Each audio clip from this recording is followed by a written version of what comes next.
ቅጠሉ ሊቡና አዲስ ለውጥ። በየቀኑ ቅጠሎች ፀሐይዋ ብቅ ስትል ይነቃሉ። ቀኑን ሙሉ ደስ ብሏቸው ይውላሉ። ሊቡ ደስተኛ ቅጠል ነው። የሚኖረው በትልቁ ዛፍ ላይ ነበር። ጠዋትን የሚያሳልፈው የሚያምረውን ወፎች መዝሙር እያዳመጠ ነው። ተማሪዎች በትምህርት ቤት ለመሄድ አውቶቡስ ሲጠብቁ ያያል።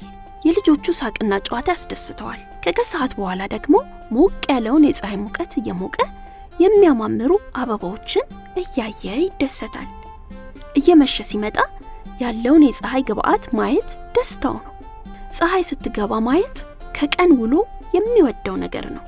ብርቱካናማና ሮዝ ሆነው የሚታዩትን ሰማዩ ላይ ያሉ ቀለማት ይወዳቸዋል።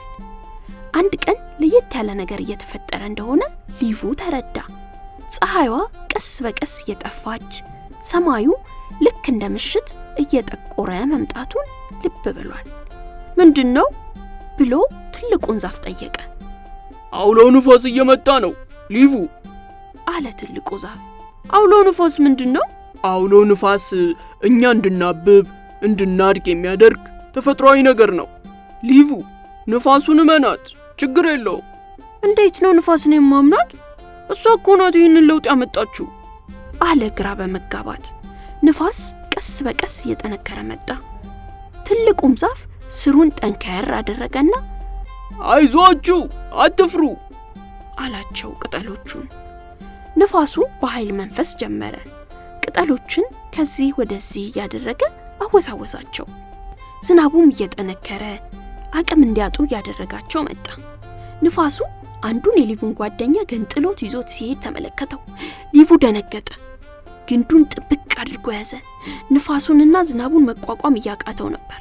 አይዞን ሊቡ ልቀቀው፣ ሁሉም ተፈጥሯዊ ነገር ነው እያለ ትልቁ ዛፍ ያበረታታው ጀመር። ሊቡ ግን ፈራ።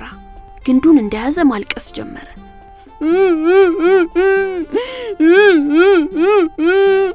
የሚመጣውን አዲስ ነገር ለመቀበል ዝግጁ አልነበረም።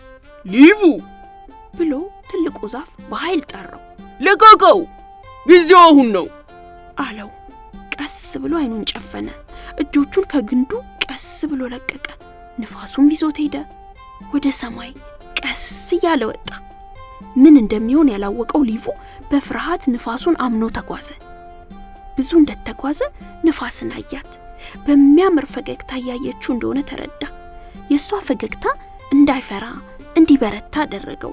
ሊቡ በንፋስ እየተሽከረከረና በደስታ እየጮኸ አየሩ ላይ ተንሳፈፈ። ሌሎች ቅጠሎችም በዙሪያው እየተንሳፈፉ ነው። ዝናቡ አቁሞ ቀስተ ደመና ሰማዩ ላይ ተዘረጋች። ወፎች ማፏጨትና መዘመር ጀመሩ። ሊቡ በትልቁ ዛፍና በንፋስ ድርጊት አልተከፋም። የተፈጥሮ ስርዓት መሆኑን ተረዳ። ሁለቱንም ማመን እንዳለበት ገብቶታል። ማረፊያ የት ይሆን አለ ጎንበስ ብሎ እያየ።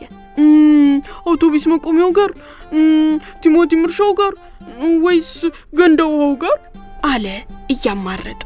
ግን አንዳቸውም የት እንደሚያርፉ አይታወቅም። ግን ሊቡ አልፈራም። የትም ቢሄድ መቋቋም እንደሚችል ያውቃል።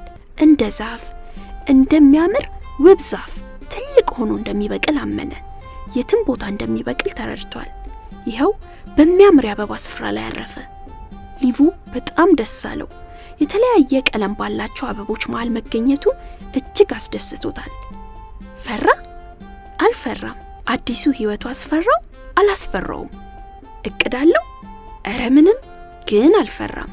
ሁኔታውን በደስታ ተቀብሏል። እንደገና የሚበቅልበት እንደ አዲስ የሚፈካበት ጊዜ ነው።